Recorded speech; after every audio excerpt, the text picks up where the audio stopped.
চলছে ইলিশের প্রজনন মৌসুম। 4 অক্টোবর থেকে 25 অক্টোবর এই 22 দিন ইলিশের প্রধান প্রজনন মৌসুম চলছে। আর এই ইলিশের প্রধান প্রজনন মৌসুম সফল করতে ইতিমধ্যে প্রশাসন কিন্তু কঠোর নিরাপত্তা ব্যবস্থা গ্রহণ করেছে। প্রশাসনের নজর ফাঁকি দিয়ে কিন্তু মাছ ধরে। বাংলাদেশে কিন্তু প্রায় অনেক 38টি জেলায় কিন্তু এই অভিযান পরিচালনা করছে। মৎস্য অধিদপ্তর কর্তৃক আয়োজিত যে অভিযান, এই অভিযানে আমরা মৎস্য অধিদপ্তর এবং উপজেলা পুলিশ প্রশাসন আমরা তাদেরকে সহায়তা করার জন্য আসছি। তেঁতুলিয়া নদী থেকে 20 জন জেলে আটক করা হয়েছে এবং আটককৃত জেলেদের ইতিমধ্যে প্রশাসনের কাছে উপজেলা যে নির্বাহী কর্মকর্তা রয়েছে তাদের কাছে নিয়ে যাচ্ছেন। সেখানে ভ্রাম্যমাণ আদালতের মাধ্যমে হয়তো তাদেরকে জেল জরিমানা করা হবে। ইলিশের প্রজনন নির্বিঘ্ন করতে যাতে ইলিশ নিরাপদে ডিম ছাড়তে পারে সেজন্য আমাদের মৎস্য অধিদপ্তর বাউফলের টিম সার্বক্ষণিক অভিযান পরিচালনা করছে। আমরা স্পিডবোট দিয়ে এবং ট্রলার নিয়ে দিনে রাতে 24 ঘন্টা আমরা সার্বক্ষণিক অভিযান পরিচালনা করছি। আমাদেরকে সহায়তা করছে পুলিশ, আমাদের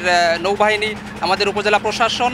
আমাদের টিম সার্বক্ষণিক নদীতে টহল দিচ্ছে, পাহারা দিচ্ছে যাতে ইলিশ নিরাপদে ডিম ছাড়তে পারে। অবৈধভাবে যে জেলেরা জাল ফেলেছিল এই যে তেঁতুলিয়া নদীতে, সেখানে দেখা যাচ্ছে যে ছোট ছোট ইলিশই কিন্তু বেশিরভাগ ধরা পড়ছে জেলেদের জালে, যারা অবৈধভাবে জাল পেতেছিল।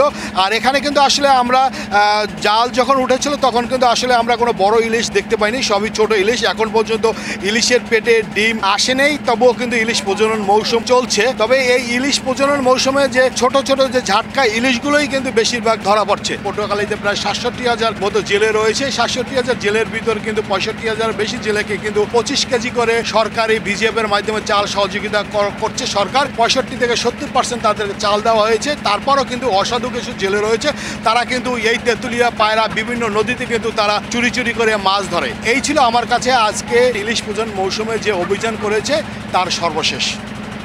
মোহাম্মদ মনির হোসেন বাদল, সময় সংবাদ, পটুয়াখালী।